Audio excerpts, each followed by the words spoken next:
तो अब हम स्टार्ट करने जा रहे हैं प्रॉपर्टीज़ ऑफ मैट्रिक्स एडिशंस। ठीक है, मैट्रिक्स एडिशन के प्रॉपर्टी और हैं स्केलर मल्टीप्लिकेशन के प्रॉपर्टी। वैसे तो ये वीडियो मैंने शूट कर लिया था, बट शूट क्या किया था, रिकॉर्ड नहीं हुआ था। रिकॉर्ड नहीं हुआ तो मेरे से दुगना मेहनत मुझे लग रहा है, बट ठीक है, चलो हम देखते हैं आगे कि क्या कहता है प्रॉपर्टीज़ ऑफ मैट्रिक्स एडिशन। ये है कॉम्यूटेटिव लॉ। कॉम्यूटेटिव लॉ का मतलब ये हुआ कि देखो, if A I J plus B B I J are matrices of same order M cross N then A plus B is equal to B plus A.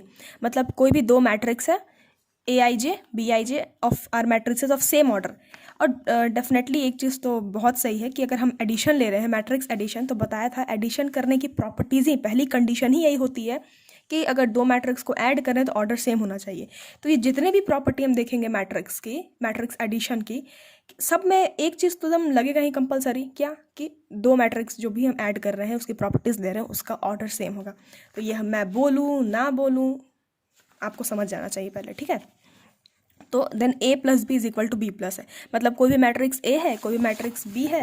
Like देख लो, ये कोई matrix A है क्या, 2 3 1 0 2 1, ओके। ये कोई matrix B है, 4 5 6 7 10 11।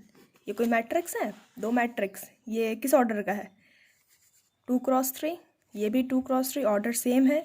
अब इसको जो ऐड करेंगे तो a प्लस बी का जो वैल्यू आएगा, लेट्स से x आ रहा है, इसको ऐड करने पे तो b प्लस a की भी वैल्यू x आएगी। बस इसी को कहते हैं कॉम्यूटेटिव लॉ। मेन प्रॉब्लम ये नहीं है कि आपको ये आप तो देख लोगे कि a प्लस बी को a प्लस बी करके भी आंसर वही आ रहा है, b प्लस a करके भी आंसर वही आ रहा है, लेकिन आपको कंपलसरी है कि आपको याद होना चाहिए कौन सा लॉ है। तो इसको कहते हैं कॉम्यूटेटिव लॉ, ठीक है। लॉ याद होने चाहिए। कॉम्यूटेटिव लॉ होता है, डिस्ट्रीब्यूटिव लॉ होता है, एसोसिएटिव लॉ होता है, ठीक है। क्या कौन होता है वो पता होना चाहिए। ये तो ऐसा हमें दिख रहा है, ठीक है। Is equal to B plus A, that is called commutative law, ठीक है। ये सिंगल टी होगा। चलो, तो ये हो गया। दूसरी प्रॉपर्टी है एसोसिएटिव लॉ, ठीक है। For any three matrices A B C, कोई भी अब तीन मैट्रिक्स है A B C of the same order, वही है सेम ऑर्डर का तो होगा ही, एम क्रॉस एन समथिंग कुछ है, then A plus B plus is equal to A plus B plus C. Very simple, same चीज़ है। अब हम ए बी की जगह ये सी भी मैट्रिक्स घुसेड़ देते हैं, 2 3 4 6 7 8, ठीक है। ये भी 2 क्रॉस 3 का है। अब हम जो ए प्लस बी प्लस सी करेंगे वो इक्वल होगा ए प्लस बी प्लस सी के। ये आपको पता है कि ये इक्वल होगा, आपको बस ये अभी मैं क्या बताने की कोशिश कर रही हूँ ये सब जान रहे हैं, हर बच्चा जाने कि ये चीज़ होना है, ठीक है। 2 + 3 ऑलवेज इक्वल टू 3 + 2, क्यों, 2 + 3 + 6 is equal to 6 plus sorry is equal to 2 + 3 + 6, सब जानते हैं इक्वल, लेकिन इसको कौन सा लॉ कहते हैं ये ज़रूरी है। तो बस इसको कहते हैं एसोसिएटिव लॉ, ठीक है। लॉज याद करो कौन किसको कहते हैं, बस इतना ही है इसमें। ये तो आप भी जान रहे हैं, बच्चों वाली चीज़ें हैं। चलो नेक्स्ट, अब है एग्जिस्टेंस ऑफ एडिटिव आइडेंटिटी। क्या है, let A this be m cross n matrix and O be an m cross n zero matrix. Then कोई भी ए मैट्रिक्स है, ठीक है, उसमें कुछ है, उसके एलिमेंट जीरो नहीं है। कोई भी A matrix non zero matrix है, ठीक है, और ये ओ मैट्रिक्स सब जीरो मैट्रिक्स है। मैंने जीरो मैट्रिक्स बताया था, सारे element zero. Then A plus O is equal to O plus is equal to A. Very simple, 2 + 0 क्या आएगा, 2, 0 + 2 क्या आएगा, 2। वही चीज़ है, अभी 2 की जगह एक मैट्रिक्स ले लो, 0 की जगह एक जीरो मैट्रिक्स ले लो, समथिंग लाइक 2 3 1 4 2 8, सेम ऑर्डर का, प्लस 0 0 0 0 0 0। नहीं मतलब इसमें क्या है ऐसा जो नहीं समझने वाला है, बस क्या है इसमें कुछ समझने वाला है। एग्जाम्पल लेके, ये बच्चों वाली चीज़ें हैं, कुछ नहीं है इसमें, वही सेम चीज़ होगा। इसको आगे रख लो, इसको पीछे कर लो, ये आंसर आने वाला है। खाली एग्जिस्टेंस ऑफ एडिटिव आइडेंटिटी। अब देखो एक नया वर्ड आ रहा है, एडिटिव आइडेंटिटी। ये क्या है, ठीक है। In other words O is the additive identity for matrix addition. कुछ नहीं है, अब हम ओ क्या है, मैट्रिक्स जीरो मैट्रिक्स है, जीरो मैट्रिक्स मतलब सारे एलिमेंट जीरो। अब मैट्रिक्स जो है जीरो मैट्रिक्स, वो किसी भी अनदर मैट्रिक्स से ऐड होगा तो वो क्या देगा, ऑब्वियसली सिंगल ये वाला मैट्रिक्स देगा। इसी को कह रहे हैं कि in other words O is the additive identity for matrix addition. Additive identity है मतलब किसी से भी वो ऐड होके वो उसका खुद का आइडेंटिटी दे देता है ना, वही चीज़ बोल रहा है बस। अब है the existence of additive inverse.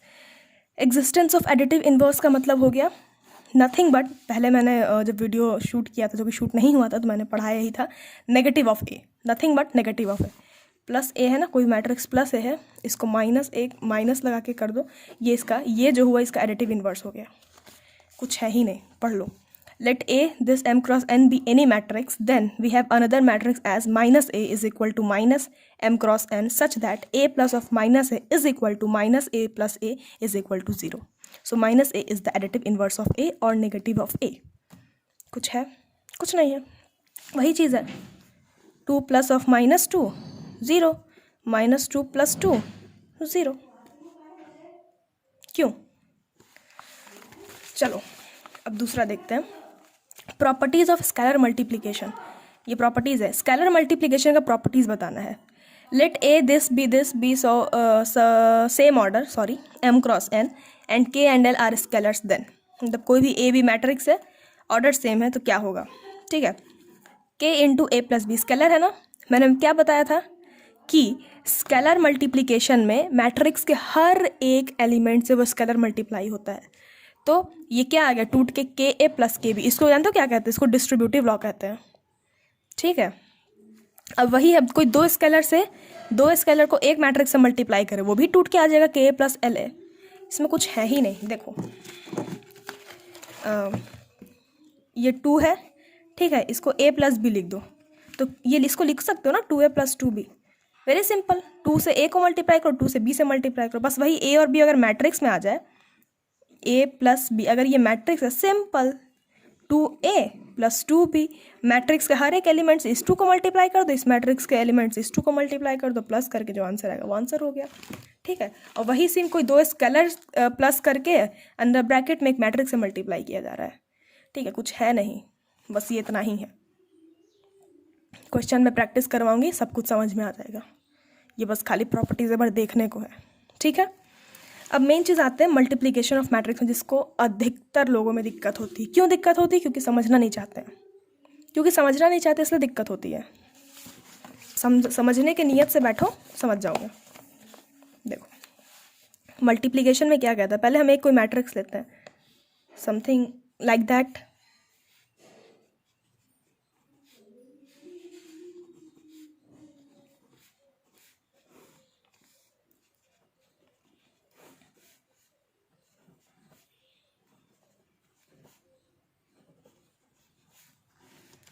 पहले हम क्या सीखे थे, एक मैट्रिक्स को किसी स्केलर से मल्टीप्लाई करने का। अब हम दो मैट्रिक्स को मल्टीप्लाई कर हम ये सीख रहे हैं। ठीक है, अब दो मैट्रिक्स को कैसे मल्टीप्लाई करेंगे, मतलब हमें जो ए बी आएगा मल्टीप्लाई करके, ये हमें चाहिए। ठीक है, चलो अब इसके कुछ एकदम लाइन वाइज देखते जाते क्या क्या है ये। देखो पहले तो इसके ऑर्डर लिखो, कोई भी दो मैट्रिक्स को मल्टीप्लाई करना है, पहले चेक करो कि क्या वो मल्टीप्लिकेशन का मल्टीप्लाई हो सकता है कि नहीं हो सकता। उसका भी एक कंडीशन है मल्टीप्लाई होने का। क्या कंडीशन है, चलो चेक करते हैं। इसका कितना रो कितना कॉलम है, चलो ये तो 3 क्रॉस 3 स्क्वायर मैट्रिक्स है, इसमें तो पता नहीं चलेगा। चलो आगे बताते हैं, पहले इसको मल्टीप्लाई कर लो तब आगे बताते हैं कि क्या कंडीशन मेन होता है। ठीक है, अब ए बी को मल्टीप्लाई करो। अब ऑब्वियसली ये भी 3 क्रॉस 3 आएगा। ठीक है, अब देखो क्या होता है। अब मैं ना कुछ कलरफुल पेन का यूज़ करके आपको क्लियरिटी देती हूँ पहले। ठीक है,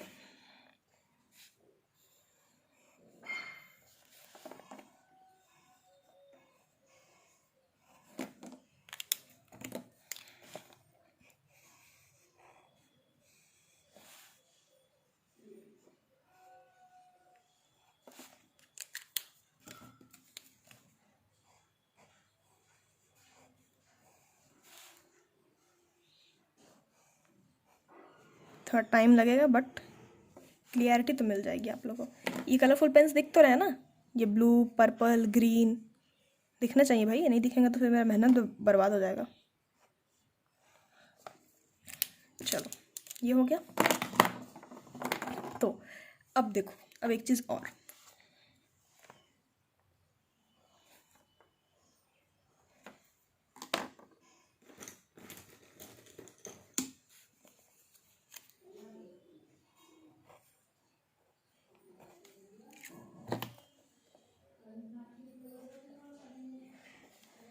क्या समझ में आया इससे?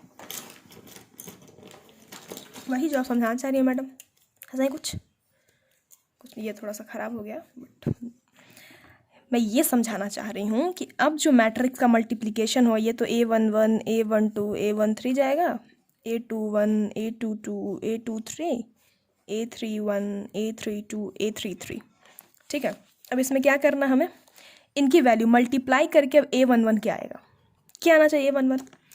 अब ये जो मैंने डिफरेंट डिफरेंट कलर्स किए ना, इसीलिए समझाने के पर्पज से किए। देखो A11 का मतलब क्या है, मतलब कि फर्स्ट रो फर्स्ट कॉलम का एलिमेंट क्या होगा, फर्स्ट रो फर्स्ट कॉलम का एलिमेंट क्या होगा। तो हमें जिस का एलिमेंट चाहिए, जिस रो जिस कॉलम का, हम वो बस जो ये पहला वाला ए बी करना है ना, तो ए वाले से उसका रो ले लेंगे, बी वाले से उसका कॉलम ले लेंगे। जैसे कि अगर हमें A11 लेना है, 11 मतलब फर्स्ट रो फर्स्ट कॉलम, मतलब ए वाले से हम फर्स्ट रो लेंगे और बी वाले से फर्स्ट कॉलम लेंगे। मेक श्योर कि ए से रो लेना है, बी से कॉलम लेना है। ए बी में जो पहला होगा उससे रो लेंगे, दूसरे से कॉलम लेंगे। तो A11 है, फर्स्ट रो फर्स्ट कॉलम है, तो इससे क्या लेंगे, पहला रो, इससे क्या लेंगे, पहला कॉलम, ठीक है। पहला रो ले लिए, ये ग्रीन पेन से किया हुआ है, दूसरा रो मतलब इस बी का कॉलम का ये ग्रीन पेन से किया हुआ है, सेम सेम है, ठीक है। अब देखो, अब जो ये ब्लू जैसे कि ये है, अब इसको क्या लिखना है, अब मल्टीप्लिकेशन एक्चुअली स्टार्ट होता है। तो फर्स्ट रो फर्स्ट कॉलम को हम मल्टीप्लाई, हर एक एलिमेंट को मल्टीप्लाई करके फिर ऐड कर देंगे। मतलब कि देखो 1 × 1 प्लस लगाना है, 3 × 2 प्लस, -2 × 4। समझ में आया क्या किया, ये कौन सा same element, correspondence same element को, ये हम पहला एलिमेंट इसका पहला एलिमेंट उठाएंगे, उसको मल्टीप्लाई करो, प्लस इस रो का दूसरा एलिमेंट ले रहे हैं तो इस कॉलम का दूसरा एलिमेंट उठाएंगे, मल्टीप्लाई करेंगे, फिर प्लस इस रो का थर्ड एलिमेंट ले रहे हैं तो इस कॉलम का थर्ड एलिमेंट लेंगे, मल्टीप्लाई करेंगे और उसका आंसर आएगा 1 + 6 - 8 6 × 7 -8 -1। तो A11 जो आएगा -1 आएगा। समझ में आया? अब आगे देखते हो समझ में आता जाएगा। A12 फर्स्ट रो क्या है, ये फर्स्ट रो सेकंड कॉलम, तो ज़रा जल्दी से बताओ, ए का क्या लेंगे, पहला रो, बी का क्या लेंगे, दूसरा कॉलम। अब पहला रो और दूसरा कॉलम किससे मार्क किया हुआ है, ये ग्रीन है, ठीक है, और ये पर्पल है। अब पहला रो, ये क्या है, पहला रो दूसरा कॉलम, पहला रो दूसरा कॉलम, तो बस वही करना। मल्टीप्लाई करने के लिए क्या चाहिए, पहले रो का पहला एलिमेंट 1 × दूसरे कॉलम का 0 plus 3 × -3 plus -2 × 3 0 -9 -6 -50 A12। Same A13 हमें निकालना हो, मतलब फर्स्ट रो थर्ड कॉलम, तो ए से क्या लेंगे, पहला रो, बी से क्या लेंगे, तीसरा कॉलम, बस साइमल्टेनियसली वैसे ही मल्टीप्लाई करते जाओ।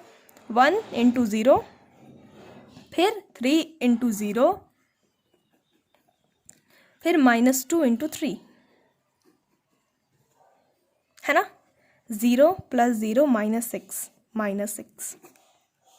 A21 सेकेंड रो, अब ये क्या है, सेकेंड रो फर्स्ट कॉलम, तो अब इससे क्या लेंगे हम, सेकेंड रो, और इससे क्या लेंगे, क्या है, फर्स्ट कॉलम। अब सेकेंड रो फर्स्ट कॉलम पे दो, 0 × 1 प्लस 2 × -2, सॉरी 2 है, प्लस 4 × 4, 1 + 4 + 16 16 4 20 1 21। सिमिलरली A22 ले लो, second row second column, 0 × 0 plus 2 × -3। अब मैं ये चीज़ फास्ट कर रही हूँ, अब आपको नहीं समझ में आएगा तो आप हमें मुझे बोलिएगा, मैं अभी क्योंकि क्वेश्चन ढेर सारे करेंगे ना, तो अभी तुरंत समझ में आ जाएगा, ऐसा कुछ है ही नहीं कि नहीं समझ में आएगा। A23 second row third column, 0 × 0 plus 2 × 0 plus 4 × 3 12 3 1 0 × 1 plus 0 × 2 plus 5 × 4। आप देखिएगा करके, आपका भी आंसर आना चाहिए। 5 4 = 20। A32 third row second column, 0 × 0 plus 0 × -3 plus 5 × 3 that is 15। और A33 nothing but 0 into 0 plus 0 into 0 plus 5 into 3 that is 15। अब जो जो ये सब वैल्यूज़ आई हैं पुट कर दो इसमें, आ गया मल्टीप्लाइड करके वही आंसर। समझ में आया? क्वेश्चन करेंगे ना तो एकदम दिमाग में क्लिक कर जाएगा। तो हम अब नेक्स्ट वीडियोज़ में क्वेश्चंस इसके प्रैक्टिस करेंगे तो क्लियर हो जाएगा। ठीक है, तब तक के लिए बाय।